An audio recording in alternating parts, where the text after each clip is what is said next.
Hello. We're here. We're back. Thursday. It's almost like we start to get into a bit of a sort of rhythm. This is like 2 weeks. Is it 2 weeks since the last one? It is. It's 2. We're in a 2-week rhythm now. Yeah, We're back. Except when we're not. Yeah. But how have you been? How's the last 2 weeks been for you? Surprisingly busy. And so you haven't changed presidential candidates again since we've spoken last. Not again. So we don't need to do politics this week. That's good. No politics. Yeah, we're good. And this music's a little loud for me. Hang on. Let me reduce it to an appropriate level there. So we're in the process right now of doing the whole early kindergarten thing. I think I've mentioned this to you. Mm-hmm. He's going through the process, and I was mentioning it was kind of like got to make sure these things are done at this date and that. So yesterday and today, he's had his sort of in-person trial with the teachers. And I was trying to let me ask you a question. Okay, so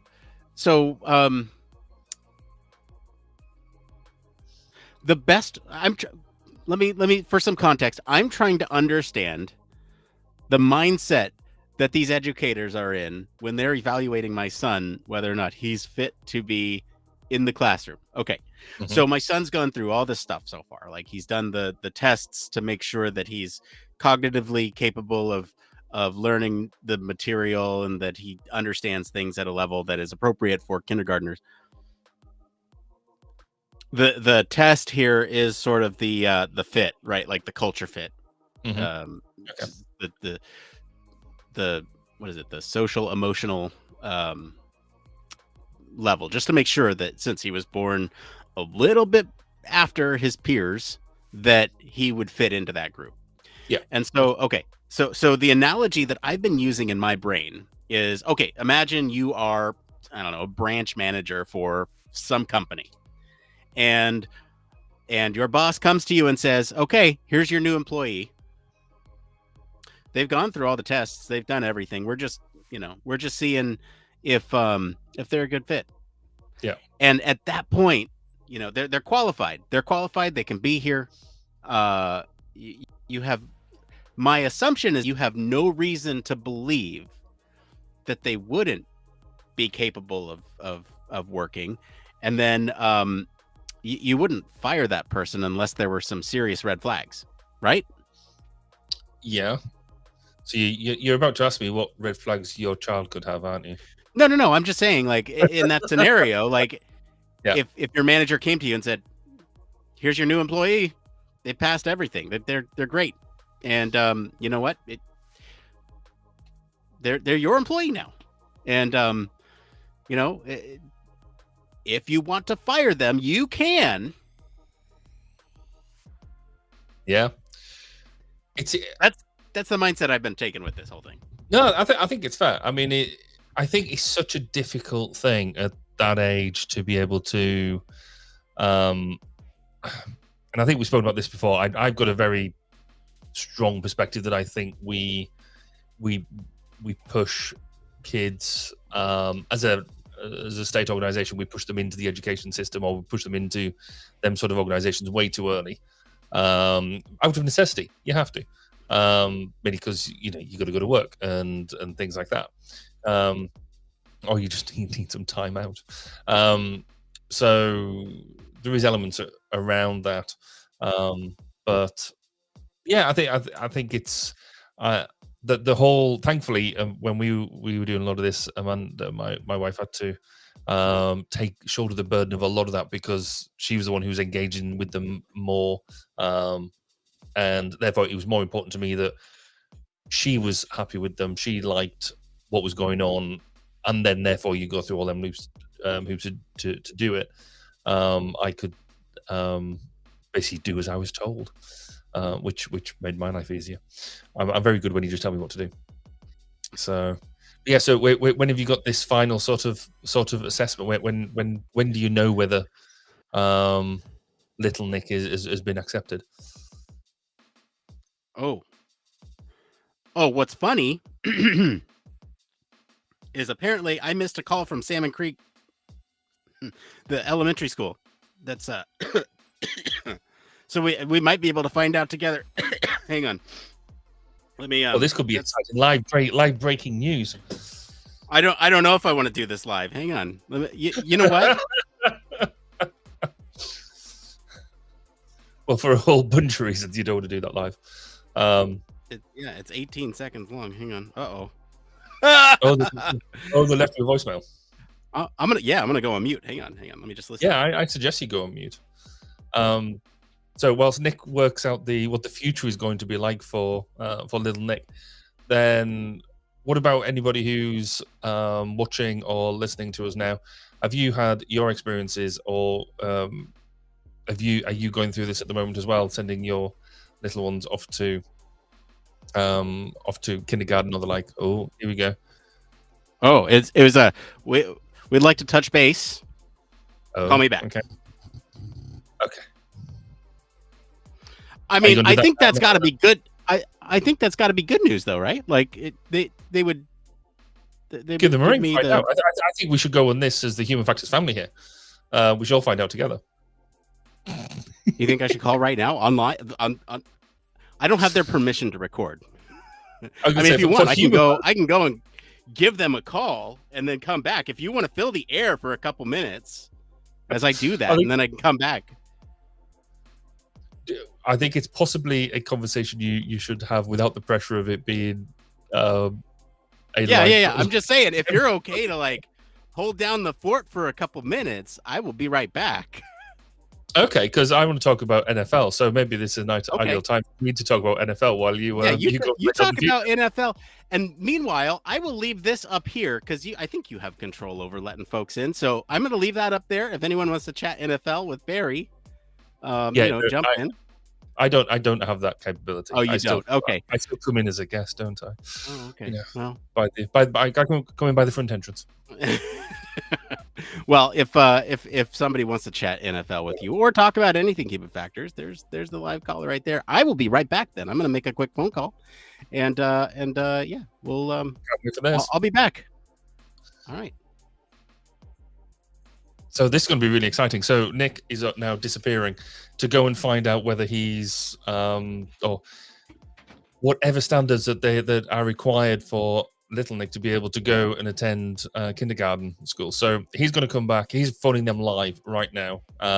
They've left him a message, and I think largely bullied him into go and finding out what that is all about.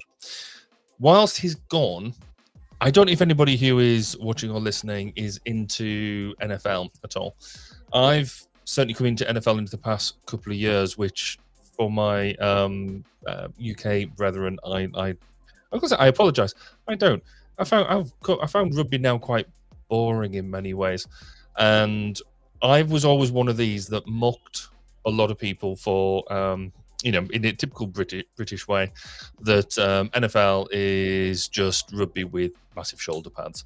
I've then had some key people sort of educate me onto this, and then so in the past couple of years, I've been watching it, and this year we've got some extra reasons to watch it from a UK and particularly from a Welsh perspective, and that is Lewis Rhys-Zammit has gone from rugby here in Wales and joined the international player pathway earlier in the year, and was completed the IPPP, the International Player Pathway Program, and was snapped up by the Kansas City Chiefs. Now, Kansas City Chiefs obviously have won the Super Bowl for the last 2 years, and that's been really interesting to see. Zammit is quite well. He's not quite young. He's really young when you look at career terms, and he's what, 23, something like that now. He's older than that. Anyway, he is ridiculously young, but he's already peaked in, or you could argue that he's already peaked in his rugby domain. He's played for Wales. He played for Gloucester for a number of years. Both places like close to my heart, And then he's been influenced by his father, who was really into NFL, played NFL here, or played American football here in the UK, and he's then followed his dream to go and do that, to basically excel at another sport. And to draw this back into human factors, I think this is really quite interesting, because it is talking about taking a certain set of skills and then transferring them to another domain. And in many ways, I guess you would think that it would be relatively easy, that you would pick up, what's a bit of tackling, what's a bit of kicking, what's a bit of play. And in fact, rugby being way more dynamic should allow you to do that. But he's been talking quite a lot about just how that change has been quite significant. And he's having to learn. It's the American football relies a lot more on a playbook, and you play certain plays, where rugby is a lot more fluid. So you'd think similar skills, similar ideas. It's a similar shaped ball. Technically, NFL should be easy because you can throw forward, whereas in rugby you can only throw back. But he's obviously he's doing well, but obviously it is a very, very different game to play with. So we saw him on the pitch for the first time last week, and it's at that point of whether we see him go and make it to the final 53-man roster. But he's just come into a back injury, which is a bit of a shame. So we'll see what happens there. But I was just out there thinking that that analogy between what he's doing and what we do as human factors practitioners is so close. The fact that we have a similar set of skills that we take to different domains and then have to hone them for that particular domain when we go and do it. Nick, what's the news? Yes, hello. The news is that he's going back to preschool, so it's all good. So it looks like he didn't pass the observation portion, which it just means that he, for one reason or another, is not at the same social emotional level as kids who are slightly older than him, which is something that we were a little bit, we were anticipating that it could be the case, but there we go. So now we know. Well, that's it. I mean, it's an assessment in that it's not an exam, so right. And it's as much for his benefit as everyone else. Absolutely. So, that's the right way to look at it. It's one of those things that I have to try to not be too upset about. I'm glad we explored the process. Mm-hmm. All the feelings are still fresh. Obviously, it's like getting rejected for a job offer. But. The employee comes to work and they meet all the things, except there's maybe one red flag that came up, but I don't know what that red flag was. They didn't say. So, whatever the reason was, he just didn't mesh well with students that are slightly above his age group. But that's okay. That's okay. We'll figure things out. And part of the reason that we were kind of pushing for it is because we want him to be intellectually stimulated. Mm-hmm. So that just means it's more on us as parents to make sure that he's stimulated with other things around home. But yeah, and I do think there is something there as well about which is probably quite responsible, to make sure that they are in the right age group, to keep that they are emotionally alongside, because if you just, and I think it's quite a good thing to have that sort of assessment, because I know when our eldest daughter went into school for the first time, she was the youngest in the year, but she was also one of the smallest as well. So there was a real interesting almost divide there, where they expected her to be a lot more mature than she actually was, and therefore it just didn't really work well. The outcome of that was we then took them out of school and home educated them, and we home educated all of our children since then, because we decided school was rubbish, and we could do a better job ourselves.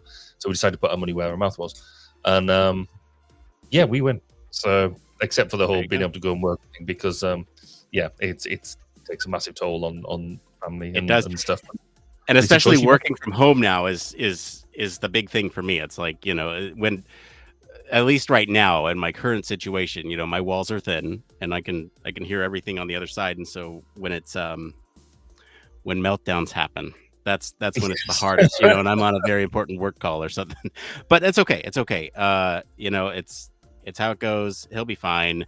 Now, instead of being the youngest of his age group when he does get into primary school, he'll be the oldest of his age group. So it's it's all good. He's gonna be able to bully all the other kids instead of being bullied. That's cool. Exactly. Yeah. So whilst you were away, I was talking about American football. You don't follow American football, do you? I don't. You're not. No. That was a short One of conversation. the few Americans that do not partake in the NFL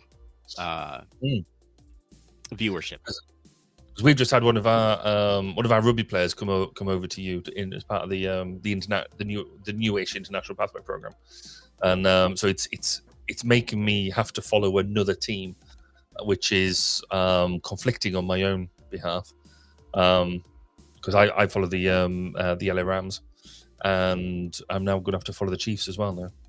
So woe is me. It's a tough life that one has to lead on a Sunday, Thursday night, and a Sunday. Oh man, now you have to follow two teams. Well, technically I have three teams as well, because I've sort of my backup team for when Rams aren't doing so well. But there's still plenty of Chiefs teams there to choose from. So that's oh man. We were talking before the show, kind of what happens a little behind the scenes here. What happens before the show is Barry and I will usually talk a little bit of like production behind the scenes, like hobbyist level conversation about some tools, right? And so there's some cool things that came out with a tool recently. I'm excited about those, and that might be one thing that we could talk about today, because I almost want to try it live, but I don't. Last thing I tried live didn't turn out well. So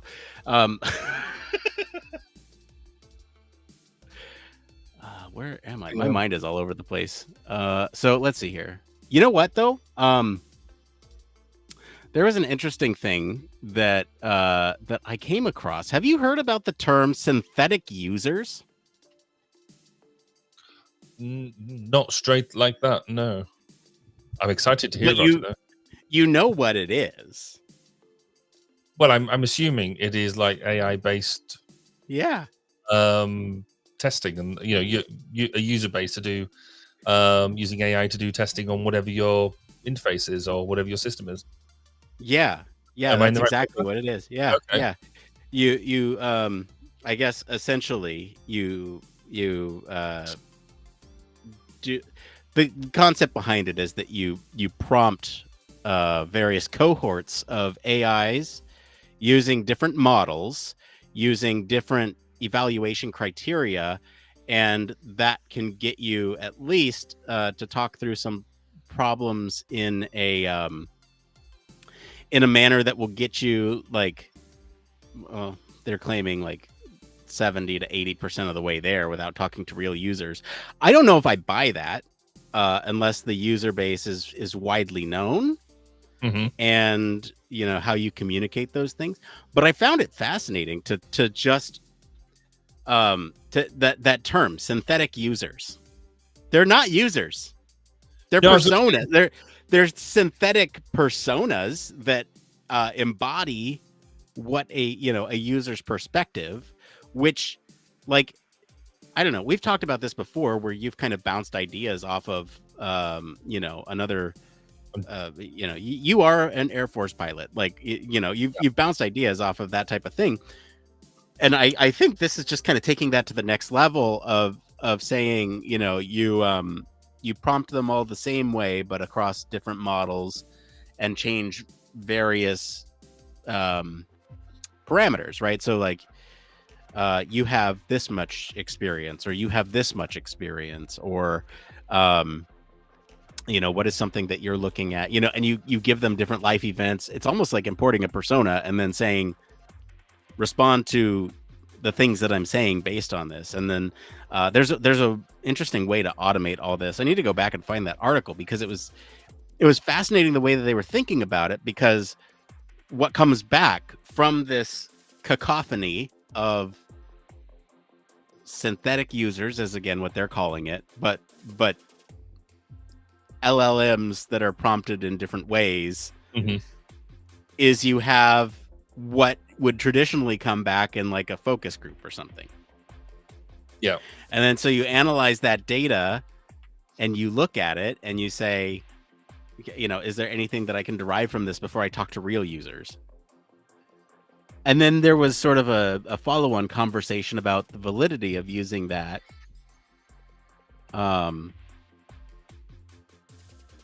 as a replacement for users at some point. And that was such an interesting thesis that I don't know how I'm processing that right now. So I guess I've talked a bit about this before, where I think there is a role for it. I think it's in the early stages of you doing your research planning or your research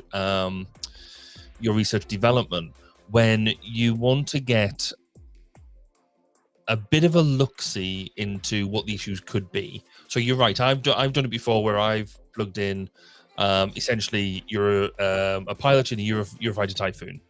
So it's a platform I know a fair bit about, and I kind of wanted to test it and see what it would come up with. And so I threw it in and said, you're pilot your Fighter Typhoon, give me your top 10 issues in the cockpit. What are your top 10 bugbears from a user perspective? And it chucked me out top 10 issues. And I was like, actually, that's not bad. I would say 8 of them were good. 8 of them were issues that I know had been identified because it's out there in the literature. A couple of them were a bit, okay, whatever. But as a starting for 10 point, now I think we've used this phrase a lot, is as a starting point to go and say, right, what is it that what are the issues, gives you somewhere a bit to focus.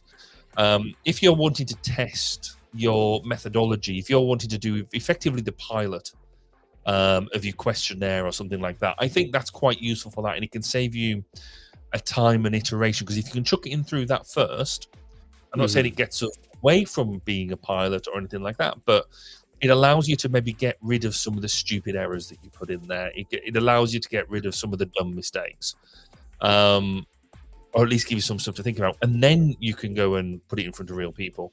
Is it a replacement for real people? Yeah, I don't think so. But I think it can definitely be part of that journey. So you're now playing with this in the background. It gives you, aren't you? I tossed you a link in. There's now, in speaking of tools with new features, there's now a feature off to the right hand side of your screen here that says notes. Are you able to see that, Barry? Oh no, I'm not, because I'm not in the studio again, because I'm in as a guest, not as a studio. Okay. And so you can't see that when. Okay. No. Well, here you go. I'm throwing it in the chat there, okay, so you can go and see that. So it's interesting. So the way that they define synthetic users is AI generated profile that attempts to mimic a user group, provides artificial research findings produced without studying real users. Oh, they've just said what I said. Yeah, exactly. Cool. Mm-hmm. I know what I'm talking about. So I guess this is getting some traction because there's a service called Synthetic Users. And see, I had read an article that was different from this one that I just sent you. And when I had Googled Synthetic Users, that thing that they're bringing up right here, it's the first thing that came up. So they got a good SEO, but I like that. I love this question here: cost saving or dawn of a research apocalypse? Yeah. And I think they're probably cautioning the same thing that we are, is don't replace real users, but this could be a good first stab to get, oh, hey, look, valid use case for synthetic research, desk research. Yep. No, I don't necessarily like that, because they've highlighted a prompt here, and I think prompt engineering is something that is becoming. It's always been an art, I think, always. The past couple of years that we've used it, it's starting to become a bit more of a science as well, in terms of how you structure a prompt, and almost straight away where it says pretend you are a medical detailing representative. Well, that's almost a red flag straight away. you need to be directive and authoritative with it, to tell you what to be, not to pretend to be something, because it will actually. You are a. Yeah. So because it'll. I can't remember where I've seen the example of this, but it will start. You say pretend you are something, it will pretend it and have them almost fake characteristics in there to make that happen. So yeah, no, it's interesting nuance. Have you by the way, speaking of synthetic users, have you played around with the chat in Chat GPT, like the chat functionality? Have you like had a chat with your AI? As in just an everyday chat or everyday chat? I mean, like, hang on here. We could do like a live one here. Hold on. We'll say something along the lines of, as in discussion chat, as in hi, audio. You are a third participant on a Human Factors podcast, and you are speaking as a Human Factors professional, somebody with a varied background in Human Factors, and you have, let's say, a lot of experience, maybe a PhD. You've worked on a variety of different projects and have a wealth of knowledge. Can you help me out here? I'd love it. Sure, I'd be happy to help out. What specifically are you looking to discuss on the podcast? Are there particular topics you want to cover? Or are you looking for some guidance on how to present? Yeah, no, we're actually talking about synthetic users right now. Do you know what that is?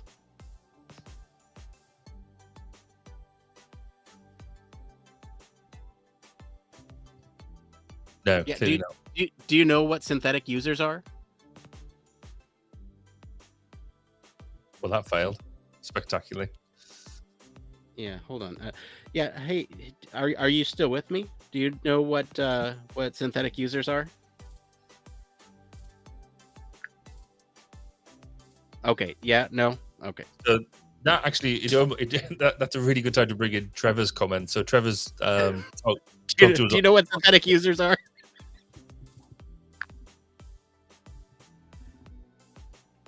Yeah, no. Yes, I do. Hello. Synthetic users are simulated representations of real users, often used in human factors and UX research to test and evaluate systems, products, or environments. These synthetic users... No. I think you're wrong. I don't think they're used often. You really think they're used often? Do you use them often as a professional in human factors?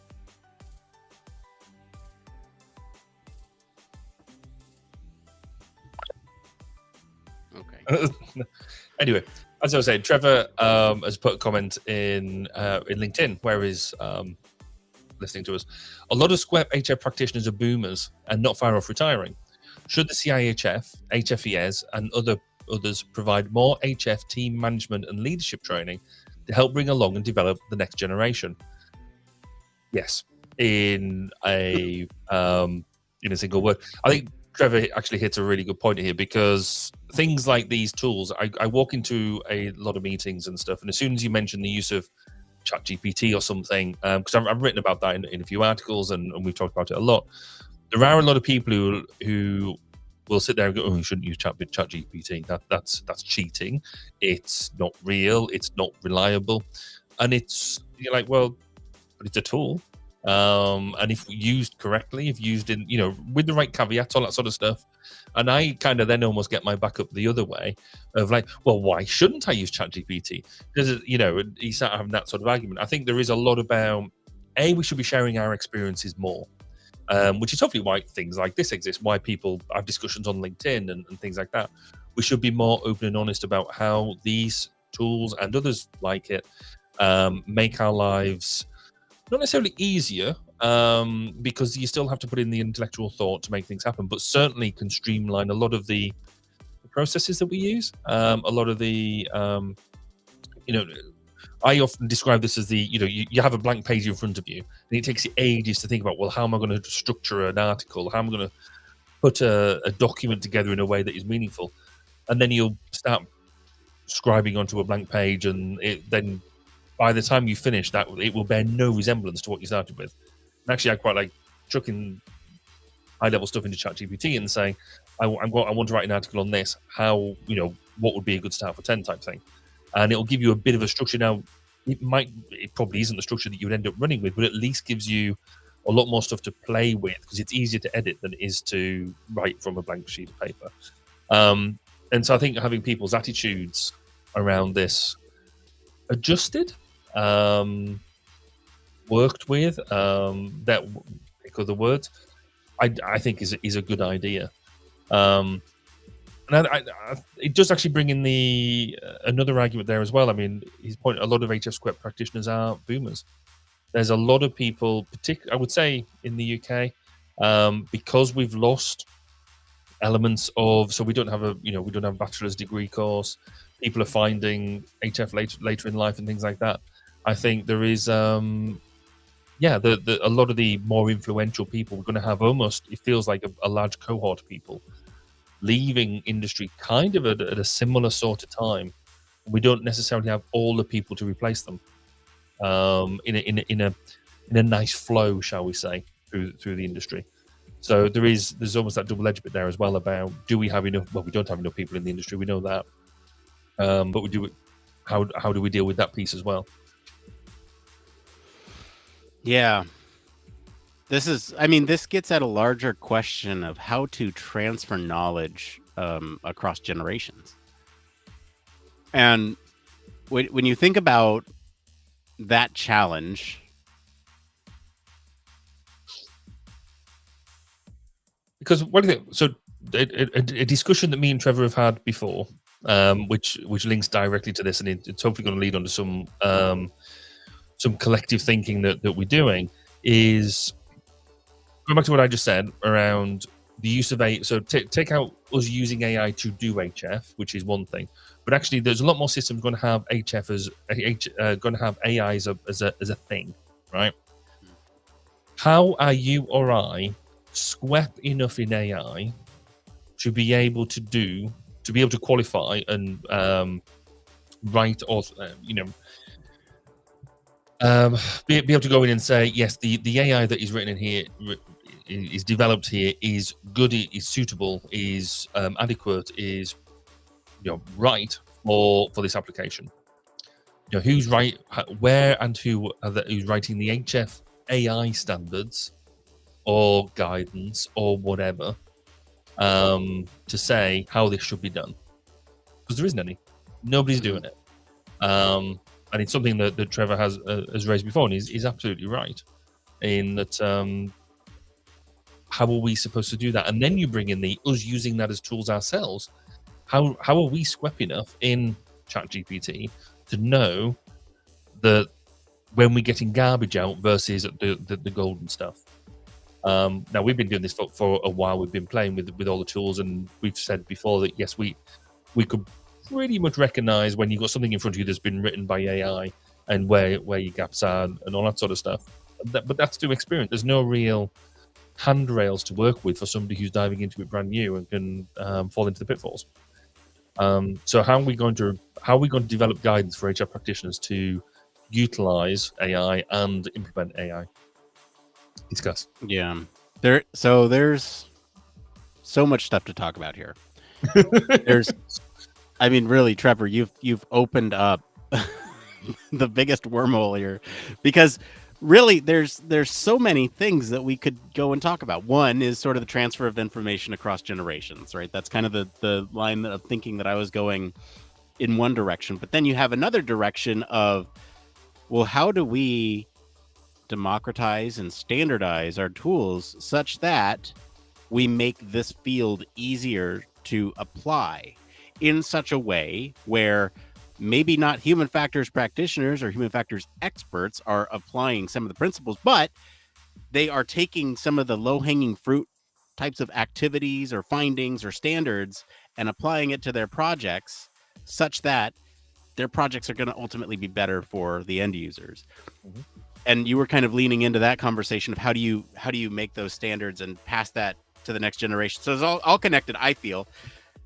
And then there's also the whole AI discussion about like when to use it, how to use it correctly. How do you know when you're talking about good results versus crap results. Yeah. We could go talk about something else completely. No, hang on. There's chat here from YouTube. KW. I really think AI is being oversold, like blockchain, NFT. Are large language models even capable of doing this? And I think right now, let's talk about this right now. What are we talking about in terms of what large language models can do? Let's back up a second. Large language models are built off of being able to, they're basically like a fancy auto predict based on the context of what came before and its assumption to complete that. Mhm. And you're right. Given that, I think we are at a point where it's the worst it's ever going to be. But what value inherently does a fancy autocomplete have for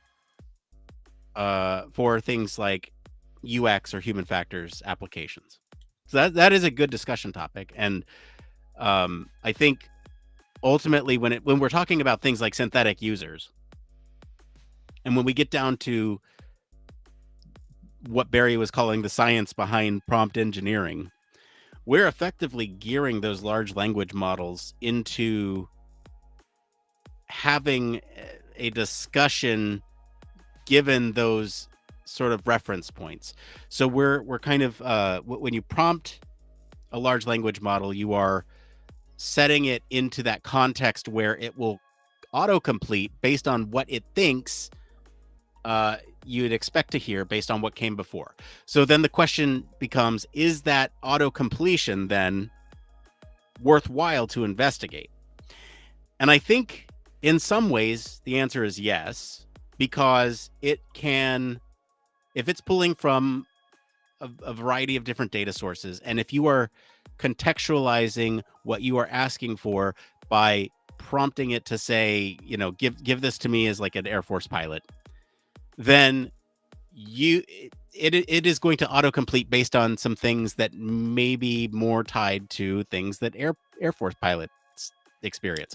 So it might pull from things like the Air Force subreddit, or it might pull from like piloting subreddits, or things like that, or piloting blogs, or things like that, where you might sort of it might autocomplete based on some of the themes and threads that it's seeing from what data sets it's been trained on. In your role as a human factors practitioner, you might not have all that knowledge. You might, but you might not. And in the might not case, I think it can provide value when it is bringing forth things that maybe you didn't think about. The struggle comes with, how do you know that those things are correct? Yeah. And I think KW there on YouTube does highlight things like blockchain, NFT. NFT I think was always amusing. And I don't know quite where it's at now, but it's basically a bin fire, as far as I can tell. People realized that actually the premise of you owning the digital stuff just was never going to work. Blockchain, I've always struggled to get my head around its uses outside of cryptocurrency, and I've had quite a few people suggesting to me that we could be doing a lot more with blockchain within HF to do that.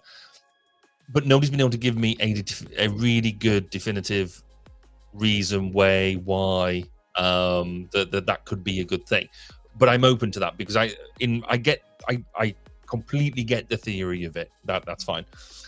When you get to LLMs, I think it's because, again, we confuse the language. We talk about AI in the general sense, and then LLM is AI, machine learning is AI. We just put everything into the AI basket, whereas LLMs are that statistical model of words being used close to each other, fundamentally very complex ones, and you have to have a massive amount of computing power to make it happen, but fundamentally it's a statistical model, which is where you get them when you get examples of people saying, well, they can't even count to 10 because it'll go 1, 2, 5, 4, 6, 7, 8, 9, 10. and that's more because the model shows you that actually when people ask people to count to 10, that comes up more prevalently in the literature than it does a straight counting 1 to 10. So it's because it's a tool that's not meant to be there to do that. It's not meant to do calculations. It's meant to do that sort of be its statistical model. So I do think if you've got it trained on the right literature, if you've got it trained on the right sort of stuff, then great. That then does take us a next step on to what is the literature that it's being trained on. So ChatGPT was trained all the way up to was it 2011, January 2011, on in a general sense. So that was used as his training model, and now it can go out and look into the web and bring all that sort of stuff in. I don't think it's training anymore. I think it's now in general use. But there are companies out there making use of the data that is generated. So I think the most recent case that I've seen is Taylor & Francis, the publisher, that publishes a lot of ergonomic stuff as well as other things out there. They sold a lot of papers that have been written by obviously lots of people worldwide, but within our cohort, we believe, to Microsoft for training purposes. So on the one hand, you think, great, our stuff's getting used to train these LLMs, and therefore, but then who owns the intellectual property of what it comes out with? Are the right people getting reference for where that data comes from? Who owns that data initially in order for it to be trained on and therefore used in that way? And this is now going to be a new phenomenon where we are now concerned about the data that is being used to train, and therefore is the right sort of stuff. Is it appropriate for it to be trained on? Is it legitimate? Almost going back to, are you squep enough to recognize what goes in, what comes out? Mm-hmm. What'll be really interesting is when we get away from LLMs as the primary interface and start thinking about the primary interface as AI agents. Mm-hmm. And if you're unfamiliar with what AI agents are, they are essentially I hate saying the word AI so many times, but they're an entity in which you interact with and give some sort of goal, and it will go out and select the right tools that it needs for that goal. So if the goal is to do math, it might pick one model. If it's to do conversing, it will then interact with an LLM to converse with you and then deduce what it is that you're trying to say. And then it might go out into a database, or it might, like, let's say the task is to give me problems about, an Air Force pilot. They might go out, they might do a literature review on your behalf by accessing systems, reading the papers, synthesizing the papers, analyzing the common themes across them, using different models that are appropriate for those types of things, and then run it through an LLM to come back and to convey that to you in a way that might make sense. And so I think in a lot of ways the large language models can be used as kind of like the glue that can kind of communicate between these systems, or really is sort of act as the interpreter between the human in that system and the AI agent. And it'll be interesting once we get to that point where it can go out and do things for you, connect with other automated apps. Like that's the thing, is like when you say AI, what does that mean? It means, well, right now, a lot of people think it means ChatGPT. But artificial intelligence could mean a lot of things. And it could mean, from a very basic level, things like automated tasks. It's low-level artificial intelligence because it is performing automated tasks. But then you have agents are at the other end of that, where they're kind of high-level, approaching AGI, artificial general intelligence, because they're utilizing a bunch of different tools to perform a task on your behalf. So that'll be the interesting thing when we get to that point of using agents as the basis for synthetic users or synthetic personas.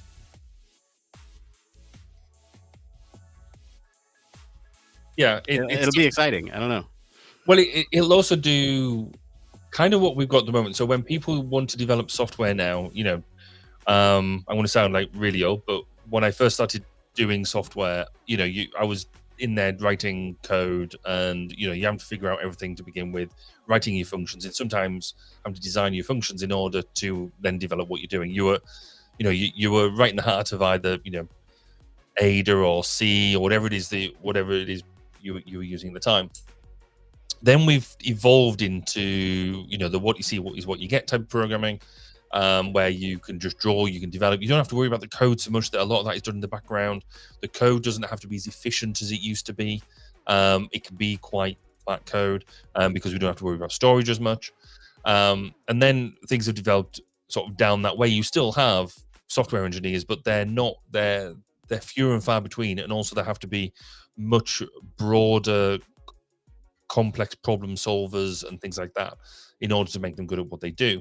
And I think we're going to get there with these type of technologies, with this bucket of AI technologies. I think what you say is right. You're going to have an interface for them, and then you're going to have the bucket where it'll go and choose the right tool for the job, or combination of tools to make that work.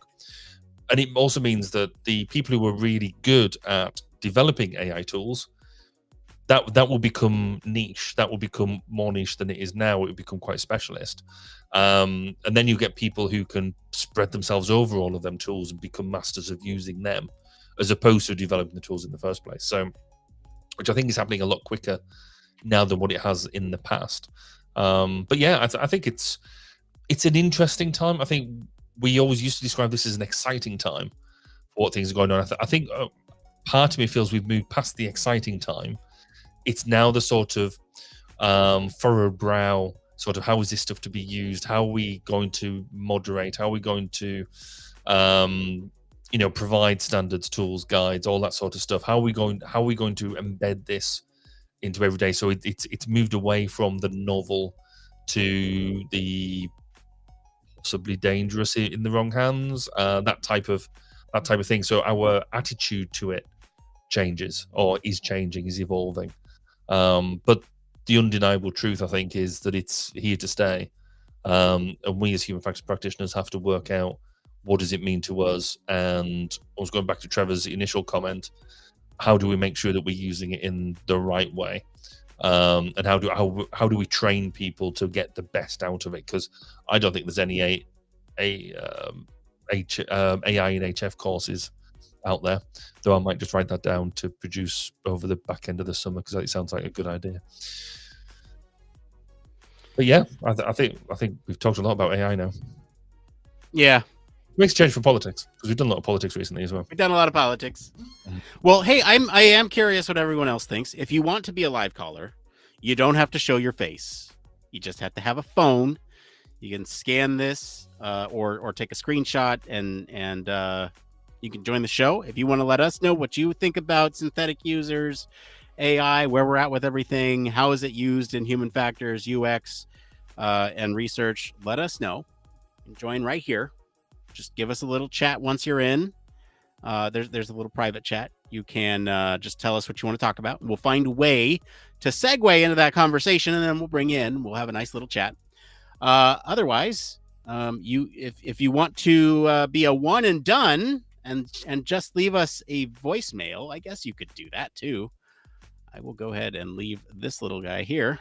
So you can leave us a voicemail. I'll leave that up for about 10 seconds, and I'll bring back the live caller. So if you want to leave us a voicemail, it's right there. You can also get to us, humanfactorscast.media/voicemail. All right. Bring back the live caller. That one's a little harder to get to. By design. Fair. Another thing I want to burst out of this completely into a different topic. It's not even a segue. It's a complete change of subject. Oh, do it. Have you seen how many Human Factors podcasts are out in the realm now? There's quite a few. Which is why I don't feel the pressure to produce every week now. There's so many of them. Yeah.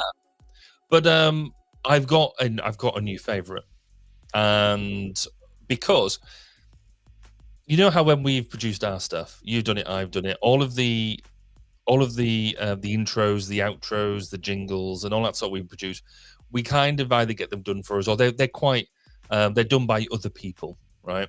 Mhm. On the whole, there's a new or newish. I think they've got 3-4 episodes out there now, and I'm going to be interviewing them tomorrow as well, just as a bit of a drop. But they do all of their own jingles, and it's brilliant. Can we play that on here? We can, because it's their own music, and therefore we won't get dinged for it, will we? Well, do we have permission to play it? That's the thing. I don't think they'll be that upset if we played it, because it's free advertising for them. Free advertising. How is it? If it's less than 30 seconds, we're good. Right. Okay. Let me just pull this up on here. But yeah, it's Adam Smith and Rhiann Williams Skinley. How many episodes have they got now? 1, 2, 3, 4. They've got 5 of them. I'm one behind. I haven't listened to their latest one. But if I play the beginning of this, and hopefully this will come through, it is awesome. You imagine it, which all you like to know, and tell you all about the human in the loop, and the human in the loop. Grace, everybody look, the human in the loop. Human in the loop.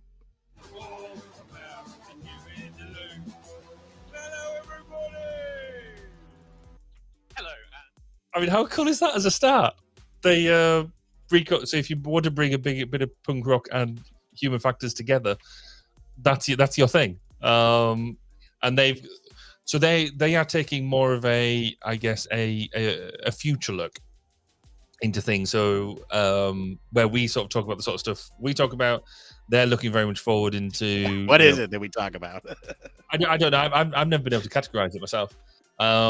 But when I was driving to a meeting, I think I was going to Portsmouth or something, and when I first listened to their thing, and it just, as a starting thing that just smacks you in the face and wakes you up, you're like, okay, I'm there. Let's see what we're going with.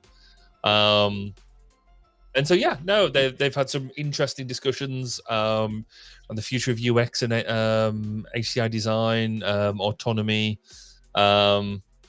And so, yeah, I think it's once you've listened to the latest episode of this and you've listened to the latest episode of 1202, then go and give these guys a listen, because Adam and Rhiann do a fantastic job, I think, there.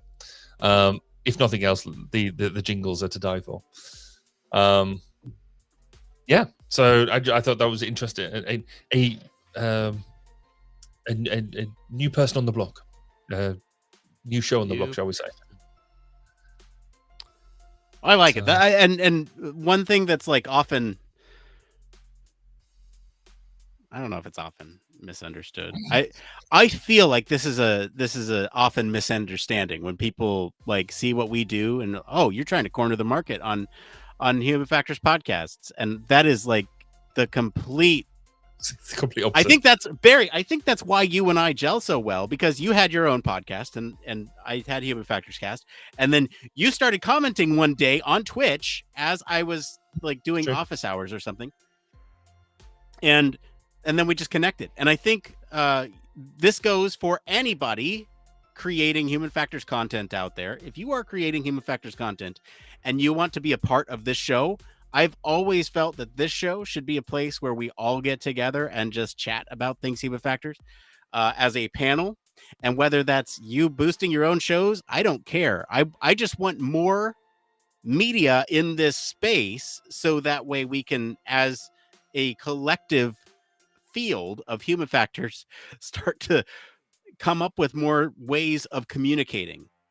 I guess the biggest thing for me is opening those doors to communication within Human Factors, because to date it's been, done through articles and publications and conferences, which is fine, and that's great, and that those traditional ways of communicating and sharing information will always be there.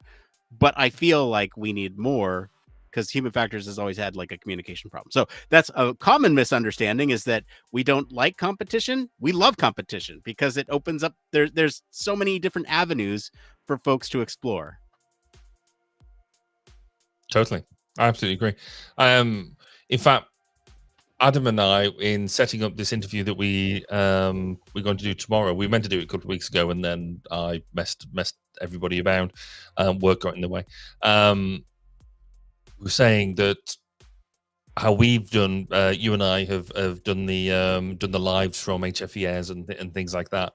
And I've always wanted to do, I say always, as in the past couple of years, wanted to take over a sector of EHF and have an afternoon of everybody who we can get in recording their show one after the other in front of a live audience. And then, so, we do a One copy of Uber 1202. show. One Uber show. Just get everybody on the same.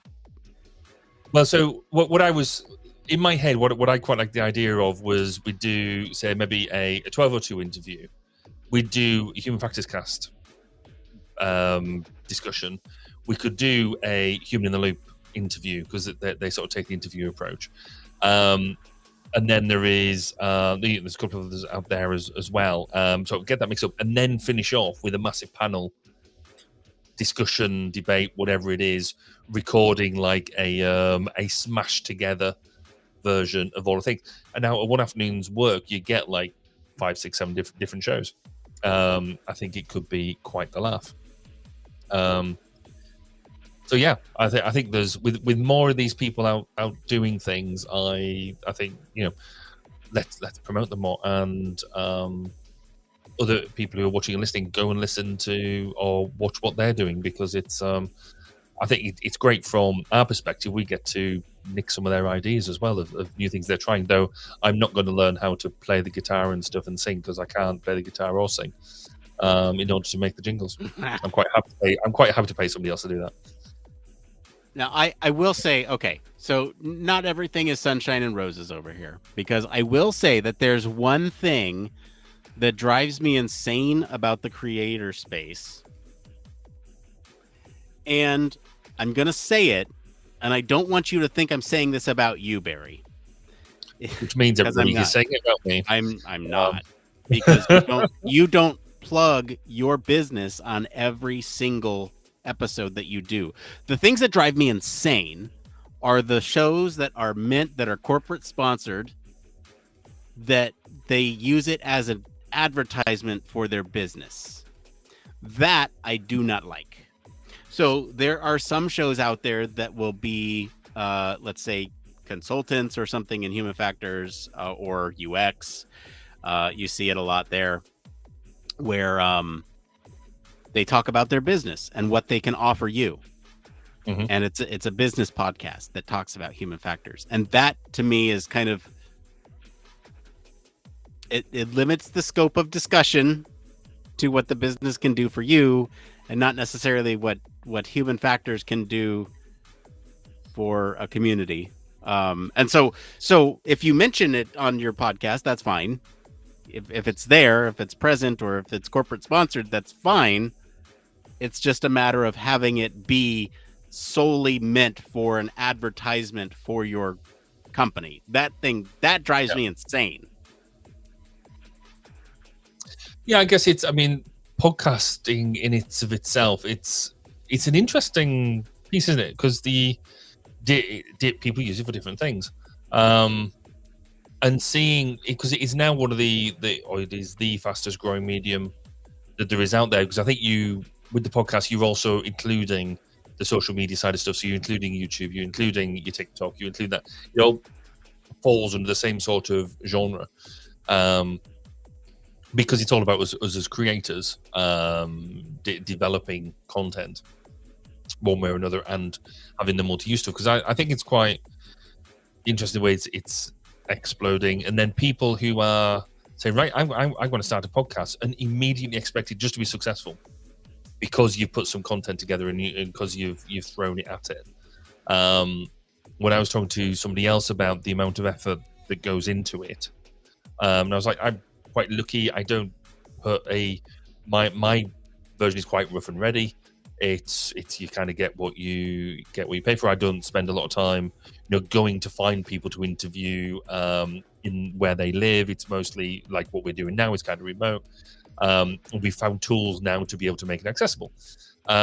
Other people put shed loads more effort into it in terms of going on site, getting loads of video content, B-roll, all that sort of stuff, which is also good. But there's no version out there that says you can have it done with no effort whatsoever, because it's immediately obvious if you don't have a basic standard somewhere, and therefore you don't just get immediate success. It could take years for it to come together properly, and then people find what you're doing and go, oh, you've got a back catalog. Oh, okay. Then in fact that was a comment I had through LinkedIn this week was somebody who connected with me and then said, oh, just found your podcast, and just going through the back 6 years of back catalog. Wow. Yeah. I've had that happen too. It's like, oh, you're listening to news from 2017, 2016. Okay. Yeah. Great. I'm happy for you. Yeah. So yeah, no, it's interesting. I think because I think you're right. There's our main aim here is to share HF and the good, the bad, the ugly, and be a platform to get people to share what they're doing, encourage people to share what they're doing. I still think there's a couple of interviews that always stick out for me, but there's one that I did with a guy called Gareth Locke, and I did this interview a while ago because he's a human factors practitioner, but specifically in the world of diving, so like deep sea diving, and I remember talking to him at an ergonomics conference years ago when I can't remember where he'd just left, but he'd sort of, I think he's ex-military, and he'd sort of said, I'm going to start up a human factors company that looks specifically at human factors in deep sea diving and the sport of diving and all that sort of stuff. And I could just remember thinking, really, is that so? I mean, human factors is niche to begin with, but you're doing a niche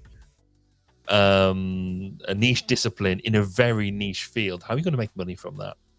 And yeah, he's proven me completely wrong, because he's actually he's taken it and swung it the other way. That in fact he is the only person doing human factors in diving, and he's written a book on it. He does training courses, and he's made a massive success out of it. And I just love listening to stories like that where people have taken something and taken the passion of doing HF in something, and then we get to share that with everybody. And I just think that's brilliant. So I think we've promoted quite a lot of other people now, haven't we? Is that probably enough? Oh, hang on. You know what? I don't know. I don't know if this is the place to share this. Is it good or bad? No, it's good. So hang on. You know what? What is the one thing that I don't really talk about on the show outside of like my personal life? I mean, I talk a little bit about it, but not a whole lot. But what is the one thing that I traditionally kind of keep off limits related to the pet peeve of mine? Related to your pet peeve? The one that I just brought up. Don't be an advertisement for. Yes. So your own job. Yes. I seldom bring up my own work, and that's because a lot of times my own work is on DoD projects. So classified. Sometimes. So I can't always talk about the things that I've worked on. But you know what? I'm going to share a little bit. I feel like this is like an exclusive in some ways. This is public domain. This is public domain now, so anyone can view this video. But you know what's funny is that I hang on, let me see. Is there a better way to share a video? Show more. Is there local video? I'm going to share videos. I might have to share the trials that I did the other week because I've just got them written up. They're really cool. So again, like I share tab or screen instead. Tab this one. Tab audio. Okay. So again, like I can't. I feel this feels. Okay, hang on. This feels a little odd for me because I don't normally share this stuff. But and I'm not gonna. This is a 10-minute video, so I'm not gonna sit here and let you watch the whole thing. But I would just like to show some things that I've been working on that I feel is pretty cool. And I guess the other thing that I'll preface with this is that you might hear a familiar voice on this video. So let me kill the music here. So again, I'm not going to show the full thing, but this just gives you a little bit of information about what I've been working on. So here you go.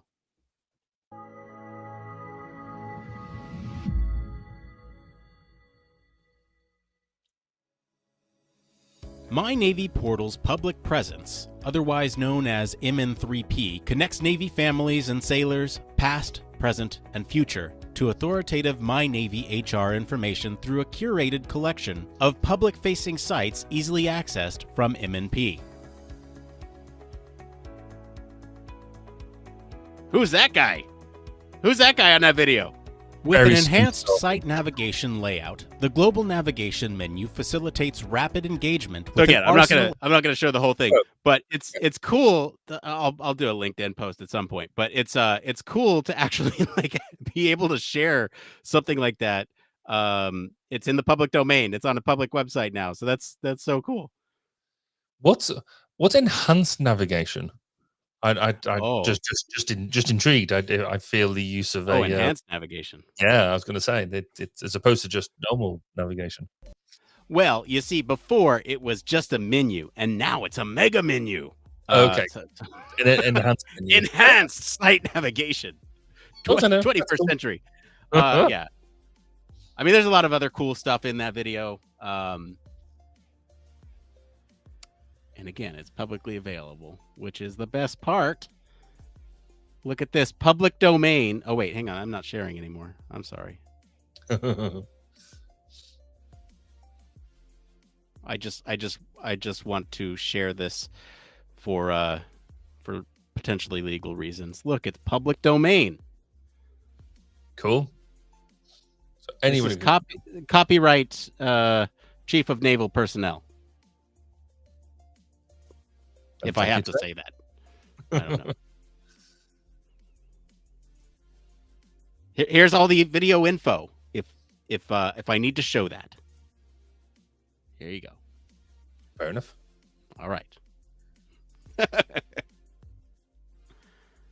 Okay. Let's get rid of that then. And then we'll bring back our little oh man, captions. Do you remember those? We have captions. You know what? I still have our favorite caption in there from all time. Oh wait, hang on. You want to go through some captions? Go on then. Oh. All right, hang on. So just in case you're wondering what a caption is, it's one of those elements there. Pre-show. Oh, this is going to go very quickly. This is one. That was my bad. Oh, that is your bad. This is one that we had from live coverage. This is one from when you were very tired. Let's find out. That's still always a possibility. It is. It's late over there. We're always doing this. We're always doing human factors and chill. And then, of course, the one that I have to bring up every time we bring up captions. You know what's coming.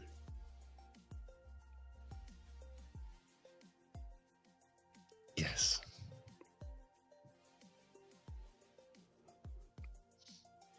Well, actually, talking about NASA does take us to the current shenanigans going on at the ISS at the moment. Yeah, we could talk about that.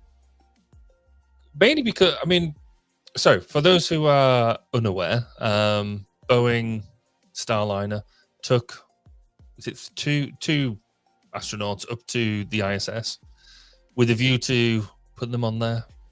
9 days just mooching around, living their best lives, jump back into Starliner, back to Earth, back in time for tea and medals, and a good time should be had by all. Unfortunately, things didn't quite go to plan, where Starliner ran into some problems. The astronauts got onto the ISS, but nobody's willing to take the risk that actually the spacecraft is fit and capable of taking the two astronauts back down to Earth again. Apparently, it's 50-50, and it's differences of opinion on how much risk should be had. So where we now sit at the moment is they could potentially be up there to 2025, because trying to schedule in and work out, I believe, some of the embarrassment or the politics, shall we say, of having another company pick up another company's astronauts to bring them back, because basically SpaceX might have to go and pick them up and make that work. Can I jump in, because the narrative that it's about risk, about bringing them back, I don't know if that's true. Cool. I'm always willing to be educated. So and the reason I say that is because I think that they could bring them back at any time. The reason that they're keeping them up there is, one, the politics of bringing them back in another ship that's not owned by a certain company, but rather to diagnose what happened. So they're upon reentry, they will likely lose some of the systems that failed. But from what I understand, that reentry will be fine. It's just that they'll lose some of the systems that have failed, and they won't be able to diagnose them. And so that's why they're keeping it up there docked, so that they can run those diagnostics before they lose all that data. So that's what I heard. And that they're stuck up there and they're never coming back down is the media narrative of, like, but it could be risk related. I'm not saying that you're wrong about that. I'm just saying that I think the primary reason that they're keeping them up there is to run diagnostics, not risk based. But it could be. I was saying, the bits I'd got in my notes were around they've been having helium leaks, and I think they've had 4, 5, 6 helium leaks that they're not entirely sure where they came from, why they did it, but also the RCS thrusters, the reactor control system, the thrusters there had failed, and so they're having to troubleshoot the issues from the ground. So I think there's probably, it sounds like there's more than one issue they've got to deal with, and do that. So but this, for me, this is the interesting piece almost from a human factors perspective, isn't it? Because it's about, we're now into trust. Because if you're one of them astronauts up there that says, well, we had some problems getting it up here, and you've now been sat around there whilst we've been trying to troubleshoot the problem, and from Earth try and work out what the problems are, and what is safe and what isn't. And if you then go and turn around and say, well, actually, you're going to come back in, you're going to lose some systems along the way, but it's fine. Don't you worry your pretty little head about that. It'll be, we got you. Do you get on that? Do you, or you could turn around and say, well, actually, we can get somebody else's trusted, tested capsule to come and get you, and that'll all be good. What do you choose? I think it's an interesting choice. Are you asking me what I would personally choose, yeah, or what would you do?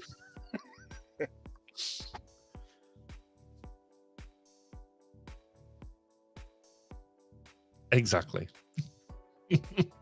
There is no way you're getting on that Boeing craft. I would do whatever it is that they told me to do. Who told you? Boeing, NASA, Boeing or NASA? NASA. Okay. Mission Control. Right. It's very easy to say from the comfort of our chairs. I think, but if they tell me get back in that Boeing Starliner, okay. But I think so. What I really like about this now is it breaks the narrative that people were getting really comfortable with this idea that space travel it's a cinch now. You've got SpaceX going up like every 5 minutes. There's no risk to it anymore. It's just a thing. What has been going on here, and with Jeff Bezos's antics as well, we are seeing that space travel is still risky. We are still seeing that it's not a done deal. That the technology is still being developed and still growing and things like that. So on the one hand, I think this is it's quite a good reality check, I think, for a lot of people. What is disappointing, I think, from Boeing's entire perspective, is they just can't seem to catch a break at the moment. Anything that seems to can go wrong is going wrong for them at the moment. And I know they're getting a lot of grief politically as well for all of that, and you kind of got to feel for them as an organization, as a company, because it's massive. It's a huge thing, but you all focus on just the one name and think it's a couple of people in charge of this thing, and when it's not, it's vast different size, different parts of a business. But yeah, they can't see it. But perception is thus. Can I admit something? You don't run Boeing, do you? Have I just been completely trashing you down, and you're actually the main shareholder? No, I do not. I do not run Boeing. But what? Okay, here it is. So, speaking of Boeing, and planes and safety and travel, I've got a sick, like, morbid curiosity around some things. Okay. Mm-hmm. All right. So in my TikTok feed, this profile called Aviation Disasters has shown up. And they have like these illustrations about terrible accidents on planes, and it's just that. It's a bunch of them, and some of them are overlaid with like the morbid last contact from the plane, from the black boxes, and I don't know, I can't get enough. Like, it's, of course I'm viewing these from the Human Factors Cast TikTok account. And so of course human factors related things come into my feed all the time. I get automation, I get ChatGPT, I get aviation disasters now. There are some like there's, oh god, have you ever like seen a video? Have you ever seen a video and you wish you hadn't seen that video? This is probably probably something for folks who were like online in the early 2000s a lot, who have probably seen terrible videos in the early 2000s. If you know what I'm talking about, you know what I'm talking about. There's a ton of them, so pick any one of those. There was one that I'm going to describe that is not necessarily graphic, but is disturbing. And so we're going to check out soon. We're going to check out probably in the next 10 minutes, and it involves an aircraft disaster. So if that is at all disturbing to you, just know that we're about to wrap up soon. So this will probably be one of the last things that we discuss. I will not be offended if you want to drop off now as I discuss this. I'm not talking to you, Barry. You have to stick around to react to this. I was just getting ready. I'm talking for everyone who's watching or listening. So there's a trigger warning for you all if air disasters or graphic. I'm not going to show it. It's terrible. It's not graphic, but it's disturbing. So, okay, here we go. Warning has been out there. Last chance. Drop off now. Okay. So I was watching a video, and it was somebody live streaming from inside a plane as it went down.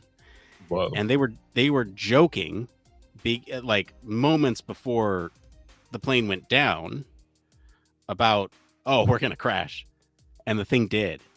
And this video has haunted me because it has the same grip on me that the Ocean Gate stuff did, where it's like you're thinking about what it would be like to be in that submersible as it got crushed, or even in the days leading up to finding out that it imploded, thinking that they might still be alive on the ocean floor.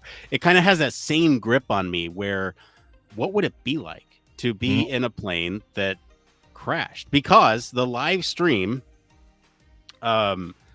it's this guy, he's looking out the window, and then all of a sudden you just hear a lot of screams. And the thing that is most disturbing about this video is that the plane was so low in this crash that the connection remained, and the phone fell far enough from the plane to where you could see it on fire and hear like silence, and that silence was deafening. And it's just so haunting. It's one of those videos that I wish I didn't see. And now I'm getting plane disasters in my TikTok feed. Yes. It's interesting, isn't it? Because actually the more disasters, so we did a bunch of work ages ago on behaviors of crowds during terrible events, particularly through terrorism. And what is really interesting about the human psyche is that if there's somebody, and we're seeing it, we've had some more incidents in the UK of knife attacks and things like that, where you have an event like that going on, and you like to think that the first thing that you do as a human is run away from the threat, and you do.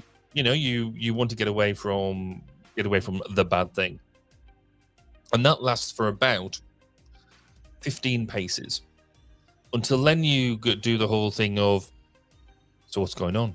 I'm now safe. I wonder if there's anything to go and see. And so then you'll have this running away from whatever's going on, but then you'll have a contraction coming back in of people wanting to then come in and look and see what it is that is actually going on. And that's human nature. We see that on car crashes, on motorways and things like that too, where you have the accident, whatever's happened that is terrible, and things like that. But then past the accident, you will have 2 or 3 other crashes where people are more interested in watching what's going on in the first accident, that they then go and have an accident themselves because they're not concentrating on the road. They veer off into verge after the accident. And so the human nature is thus that we want to see that sort of stuff. And then you also have that immediate grip on, if now what we have, and it's a bit of a dark mirror thing that, black mirror thing, where, the first thing we do now is get our phones out and start filming this stuff. Or in as you highlighting is living it, and doing that, basically recording media in posterity that we've never had before. We've never had these opportunities, and because there's so many people, you can now put together such a good picture from people's phones that we've never been able to do before. So yeah, insights like this are going to be way crazy. I mean, the fascinating thing about this is that the phone was toast after this, and the only reason we got this footage is because he was live streaming it. Yeah. So I sent it to you, Barry, in case you wanted to. Cool. I need not to sleep tonight. That's fine. That's awesome. Yeah. If you wanted to not sleep tonight too, it's just anyway. So I need to watch it in the app apparently. So. Oh, do you? Okay. Which is probably not a bad thing. I need to just put it somewhere where I can access it. So I'm going to. I mean, if you want to watch it and discuss it, that is. But I'm not going to show it here. Obviously, that is. I am not going to show the video. That's probably best. and I've already given the trigger warning, so anyone who's still here is likely okay with talking about this. I'm not going to show it. But if you want to know which video I'm talking about, you can Google Nepal flight crash January 2023 video live. And you'll be able to find the thing that I'm talking about here. So Barry, are you attempting to watch it right now? Is that what you're doing? Yes, I'm now just sent it to my. Oh no, not there. Yeah, oh yeah, it's just arrived. I know.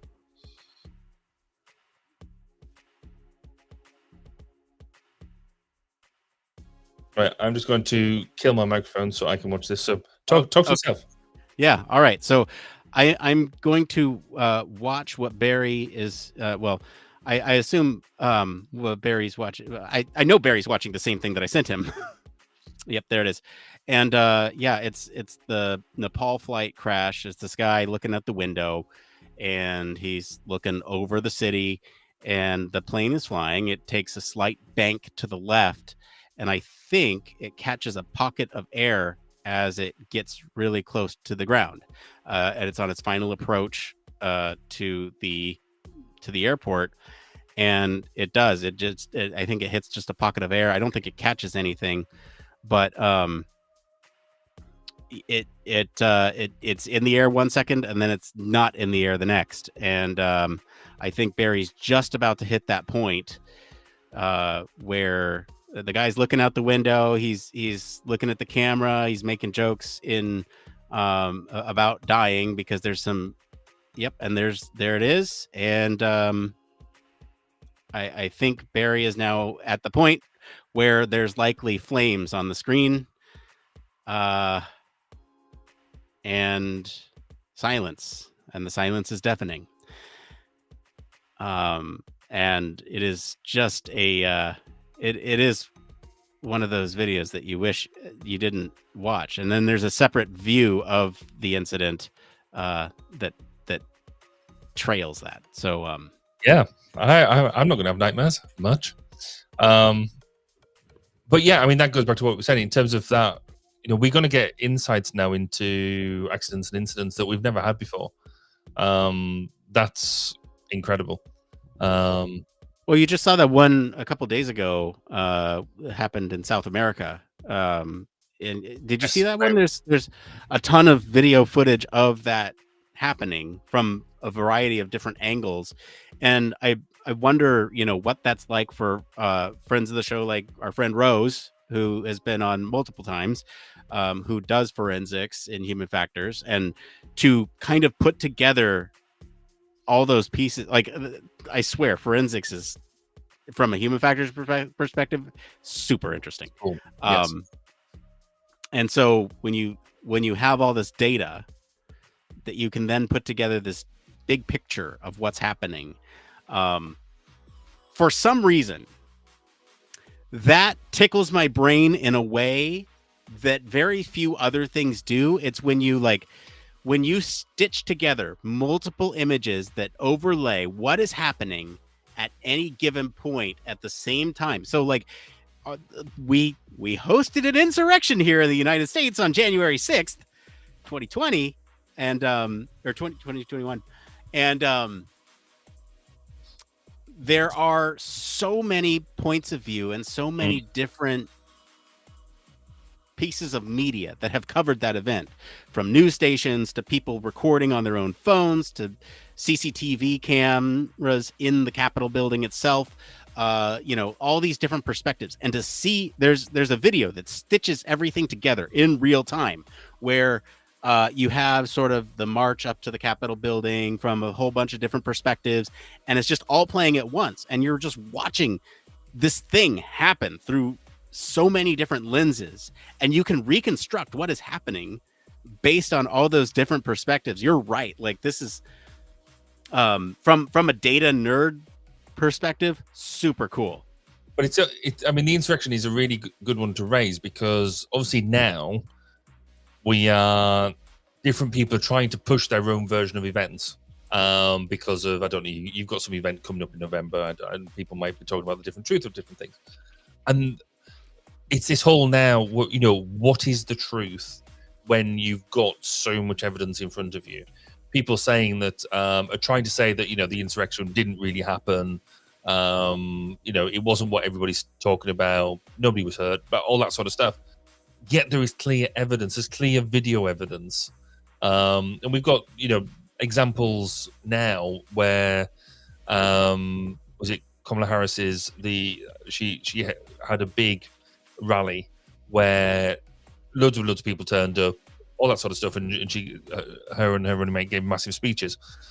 The opposition's people were then said, "Oh, they didn't actually exist. It was all AI because look at what the reflections off the bottom Isn't of the that so airplane." dumb? Isn't that Yeah, so dumb? and but it's interesting because it's where do you go, because it is now this post-truth piece where you turn on with facts right in front of you. You are still not willing to believe them. So what more do you want? What is it that about the human psyche that allows you to turn around and just see the truth in front of you and completely ignore it because of what you believe in? I find it utterly fascinating that there's people now interviewing people, interviewing journalists, saying, what would you like to have, basically calling out different actions of different people and saying, what do you think this? Oh, that's terrible. Oh, well, the person you believe in has done this, and if it's them, it's all right then. Or I don't believe that, or it's a lie, or whatever. I just find that whole piece of behavior, culture and behavior, fascinating. And in this media world that we now live in, we are now willing to believe or not believe media just on the sake of it, because it touches something deeper inside us. Interesting times. All right, I think that's a good place to stop. What do you think? I'm good. Yeah, plane crashes, insurrections. Yeah, okay, all right, yeah, that's post-truth world. Yeah, post-truth world. We've covered everything. All right. And all that stemmed from your talking about the NASA astronauts. All right, great. So, you know what? Since we're sort of at the end here, Barry, where can folks find you if they want to hear to your fabulous interview with the folks that sing their own podcast from Human in the Loop? So you can find me at 1202, the Human Factors Podcast at 1202.com, where we talk to human factors practitioners and interesting people about their experiences of human factors, sharing their stories, sharing their good times and their bad. Excellent. 1202.com. Excellent. Well, I am here. You can find me here. You know what? I'm actually going to make a plug. I'm trying to get us more active on the short form platforms. So TikTok, YouTube Shorts, Reels. I'm trying to get back into that. If you would like to show me a little bit of encouragement, subscribe to us on those platforms, follow us, whatever the thing is, press the button. That would show me a little bit of encouragement to say, I like what you're doing. And please put more short stuff out there so that I can enjoy it piecemeal as I'm doom scrolling through aircraft aviation disasters. I would love to see that happen. So if that happens, I will definitely put more stuff out there. Otherwise, sounds like a challenge to me. All right. Yeah. Well, then maybe we'll be back here in a couple weeks and we'll go from there. I know we have a conference coming up soon and still trying to figure out what is going on with that. So please stand by. Please stand by on that. I promise we're going to get something. There's another conference coming up, which I think we've paid no attention to whatsoever, but probably should, which is IEA 24 happening in South Korea. Yeah.